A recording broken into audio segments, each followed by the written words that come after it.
Volume 1, Chapter 17, 5th of March, 1944. The Disobedience of Eve and the Obedience of Mary.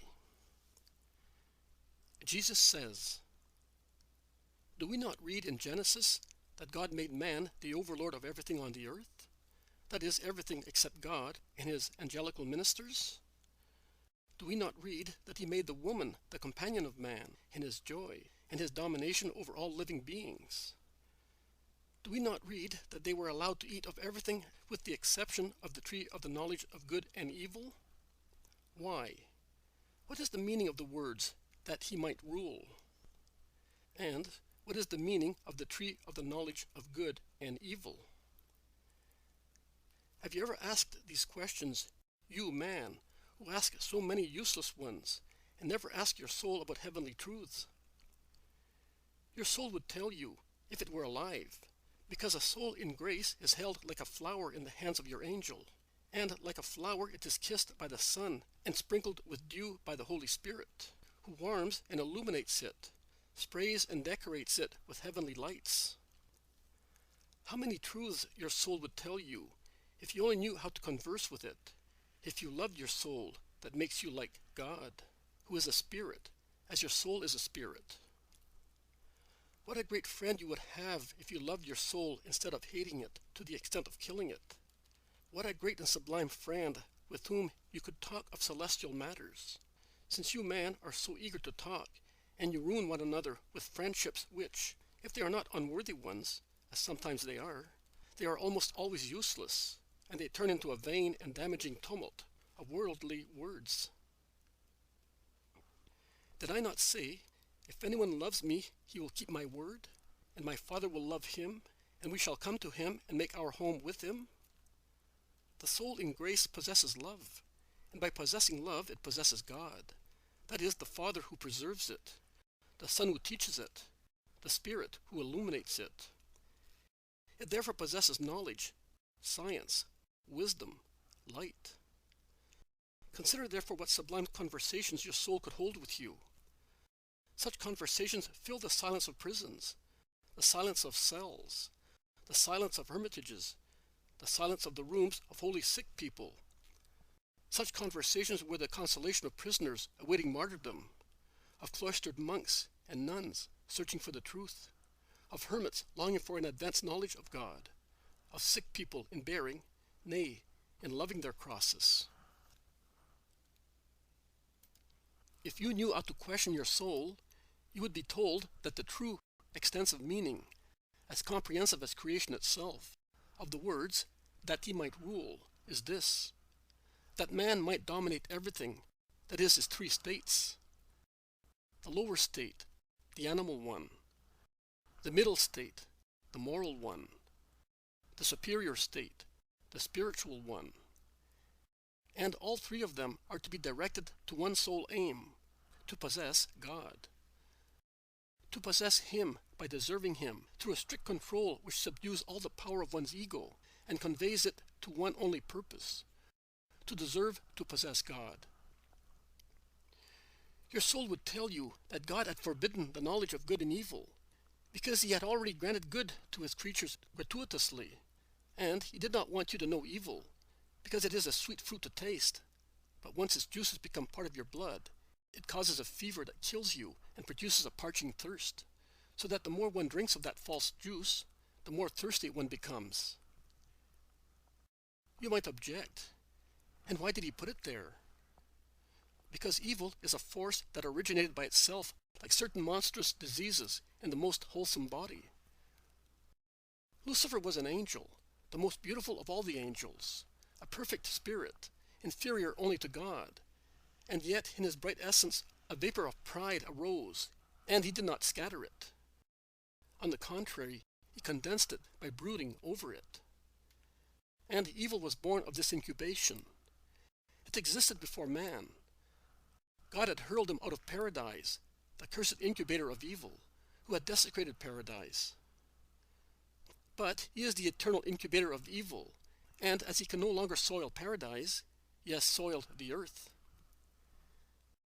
That metaphorical tree proves this truth. God had said to the man and the woman, "You know all the laws and the mysteries of creation, but do not infringe on my right of being the creator of man. My love will suffice for the propagation of the human race, and it will spread among you and will excite the new atoms of the race without any lust of the senses, but with purely charitable pulsations. I have given you everything. I am only keeping for myself this mystery of the formation of man." Satan wanted to deprive man of this intellectual virginity, and with his venomous tongue he blandished and caressed Eve's limbs and eyes, exciting reflections and a perspicacity which they did not have before, because malice had not yet intoxicated them. She saw, and seeing, she wanted to try. Her flesh was aroused. Oh, if she had only called to God! If she had hurried to him, saying, "Father, the serpent has caressed me, and I am upset." The Father would have purified and healed her with his breath, which could have infused new innocence into her, as it had infused life. And it would have made her forget the snake's poison. Nay, it would have engendered in her a disgust for the serpent, as it happens in those who bear an instinctive dislike for diseases of which they have just been cured. But Eve does not go to the Father. Eve goes back to the serpent. The sensation is a sweet one for her. Seeing that the fruit of the tree was good to eat, and pleasing and agreeable to the eye, she took it and ate it. And she understood. Now malice was inside her, and was gnawing at her intestines. She saw with new eyes, and heard with new ears, the habits and voices of beasts. And she craved for them, with insane greed. She began to sin by herself.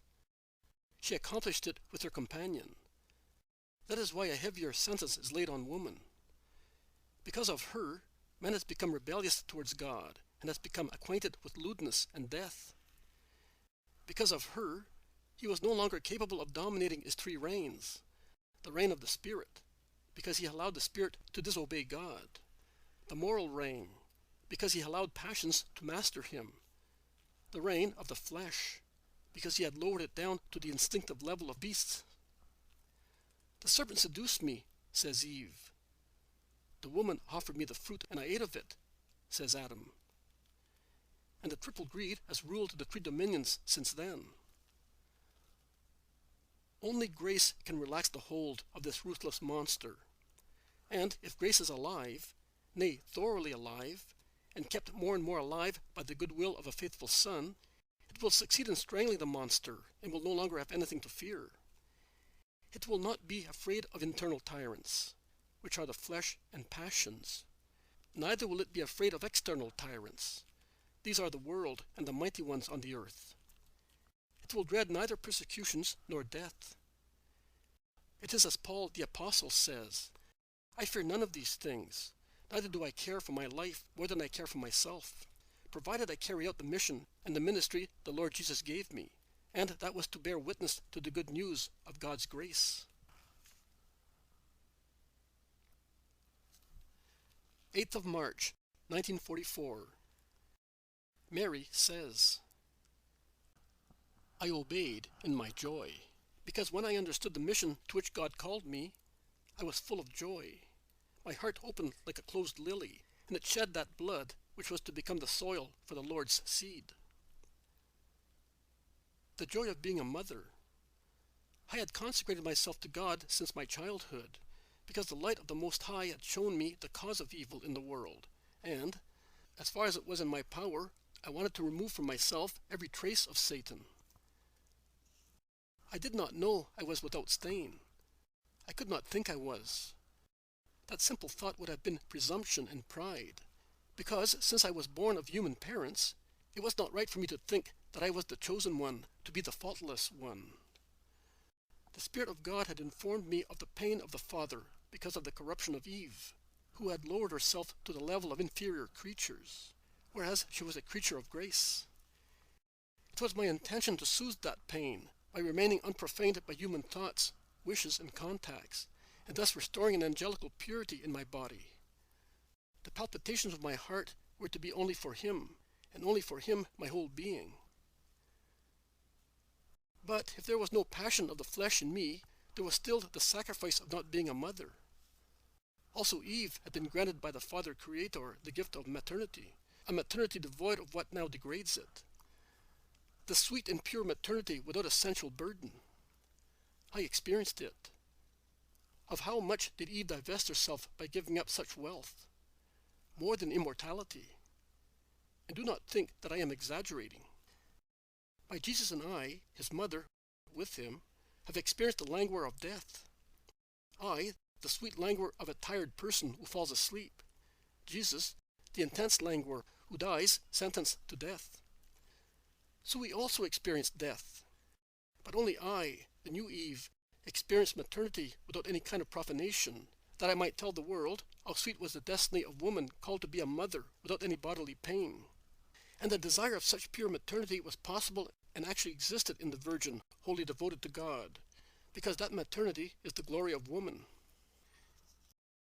If you consider in what high esteem the Israelites held a mother, you will realize even more what sacrifice I had made when I consecrated myself to virginity.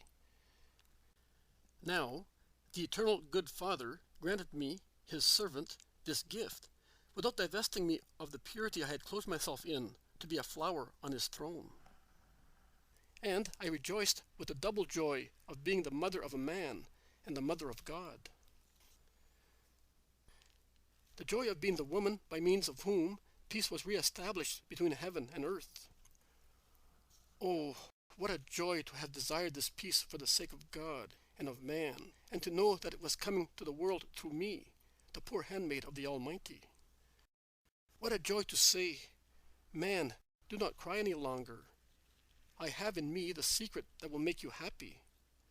I cannot tell you what it is because it is sealed in me, in my heart, just as the sun is enclosed in my inviolate womb. But I am already bringing it to you, and the moment when you will see him and hear his holy name is getting nearer and nearer." The joy of having made God happy, the joy of the believer for his God made happy. Oh, the joy of removing from God's heart the bitterness of Eve's disobedience, pride, and disbelief. My Jesus explained the fault with which the first couple got stained. I redeemed that sin by going up the same stages as they descended. Disobedience was the beginning of the downfall. "Do not eat and do not touch of that fruit," said God. And man and woman did not respect that prohibition, although as kings of creation they were allowed to touch and eat of everything except of that tree, because God wanted them to be inferior only to angels. The tree, the means to test their obedience. What does obedience to God's commands imply? It implies all possible good, because God commands nothing but good. What is disobedience? It is evil, because it brings about a rebellious mental state in which Satan can be active.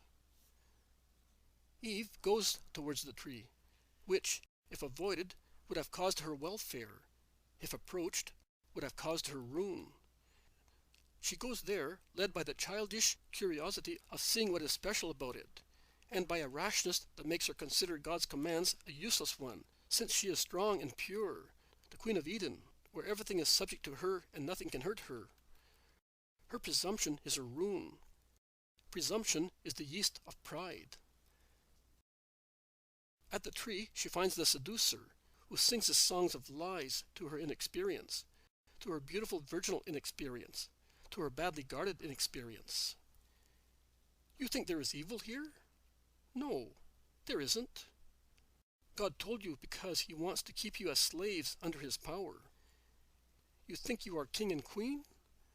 You are not even as free as wild animals. Animals can love one another with true love. You cannot. Animals are granted the gift of being creators, like God. Animals generate little ones and see their families grow as much as they like. You do not. You are denied this joy. Why make you man and woman if you have to live thus? Be gods. You do not know the joy of being two in one flesh, that creates a third one and many more. do not believe God when He promised you the joy of posterity, seeing your children forming new families, leaving their father and mother for their families. He has given you a sham life. Real life is to know the laws of life. Then you will be like gods, and you will be able to say to God, "We are equal to you." And the allurement continued, because there was no will to break it. On the contrary, there was the will to continue it, and to learn what did not belong to man. And the forbidden tree becomes really mortal for the human race, because from its branches there hangs the fruit of bitter knowledge that comes from Satan.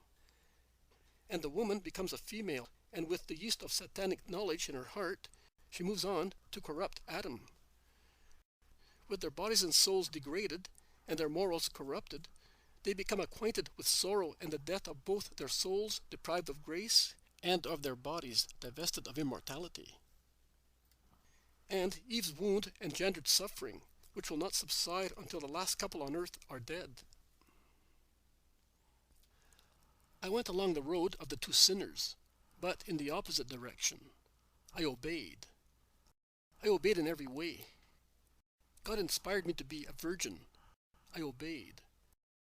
When I loved virginity that made me as pure as the first woman before she met Satan, God asked me to get married. I obeyed, elevating marriage to the degree of purity intended by God when He created the first parents. I was then convinced that my destiny was solitude in marriage and the contempt of people because of my holy sterility. When God asked me to be a mother, I obeyed. I believed that it was possible, that the word came from God, because I was filled with peace when I heard it. I did not think I deserved it. I did not say, "Now the world will admire me, because I am like God, creating the flesh of God." No, I did not. I lowered myself in my humility. Joy gushed out of my heart like the stem of a rose. But it was soon decorated with sharp thorns, and it was clenched in the tangle of sorrow, like branches enveloped in the bare-binds of convolvuli. Sorrow for the pain of my spouse, it suffocated my joy. Sorrow for the pain of my son, a thorn that pierced my joy. Eve wanted pleasure, triumph, freedom. I accepted sorrow, humiliation, slavery. I gave up my peaceful life, the esteem of my spouse, my own freedom. I kept nothing for myself. I became the maid of God in the flesh, in morals, in the spirit, relying on Him not only for the virginal conception, but also for the protection of my honor, for the consolation of my spouse, for the means suitable to elevate him also to the sublimation of marriage, so that we could restore man and woman to their lost dignity. I embraced the will of the Lord for myself, my spouse, and my creature. I said yes for the whole three, as I was certain that God would not break His promise to assist me in my sorrow of a spouse who realizes she is considered guilty, and of a mother who knows she is generating a son to deliver him to sorrow. I said yes, and nothing else. That yes canceled Eve's no to God's command. Yes, my Lord, as you wish. I will know what you want me to know. I will live as you want me to live.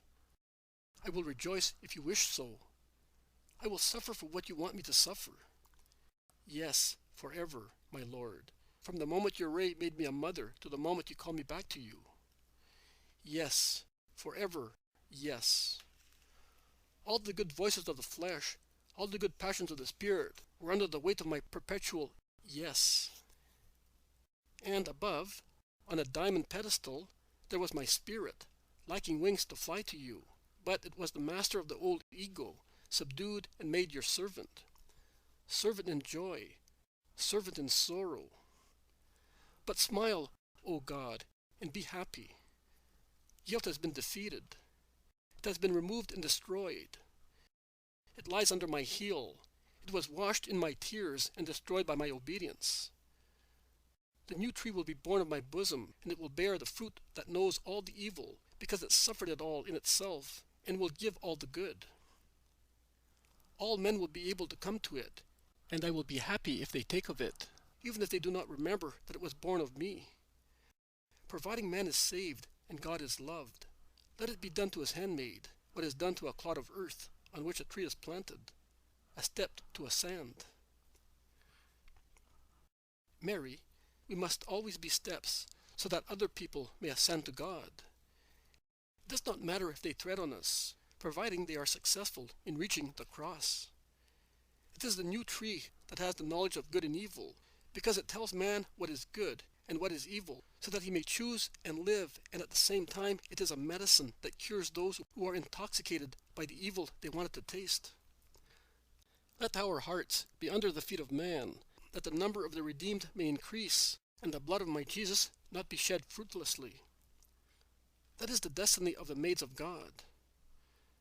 But then we deserve to receive the Holy Host in our hearts, and to say at the foot of the cross, drenched with his blood and our tears, "Here is, O Father, the immaculate host which we offer to you for the salvation of the world. Look at us, Father, melted with it, and give us your blessing and its infinite merits. And I give you my caresses. Rest now, my dear daughter. The Lord is with you."